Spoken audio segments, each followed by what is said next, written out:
Madami ng senyales, Kimi. Huwag ka nang matakot magmahal. Ayan nga ang sigaw nila. Narito at panoorin natin.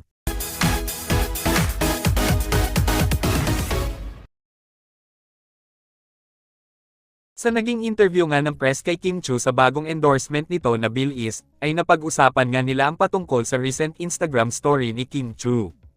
Kung saan, kasama nga niya dito si Paolo Avellino, at ang background nga nila ay ang Mount Mayon. Ayon nga kay MJ Felipe, na maging ang Mount Mayon nga ay nakikisang-ayon na din sa Kim Pao. Dahil sa naging jump shot nga ng Kim Pao, ay kitang-kita nga natin na buong-buo sa larawan ng Mount Mayon. Na isang rare nga daw na pangyayari ito. At talagang totoo nga daw ito.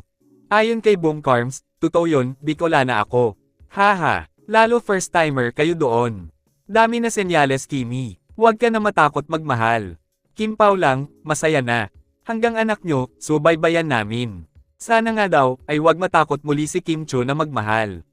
Dahil ngayon nga, ay natagpuan na niya si Mr. Right na matagal na niyang hinahanap. Nakakamangha nga kasi, dahil sobrang rare ang makita ng buong-buo ang Mount Mayon.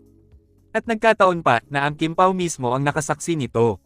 May iilan nga na nagsasabi na ang rare na pagpapakita ng buong-buo ng Mount Mayon ay naghahatid di umano ng magandang swerte sa kung sino man ang makakita o makasaksi nito.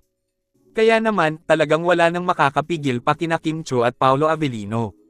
Tadhana na mismo nagbibigay ng mga senyales para sa pagmamahala nilang dalawa. At sadyang di umano'y tamang-tama ang pagdating ni Paolo Avellino sa buhay ni Kim Chiu sa panahon nga daw na malaya na si Kimi. Marahil, sila na nga talaga ang nakatadhana na magsama pang habang buhay. Kayo, anong masasabi nyo tungkol dito? Just comment down below.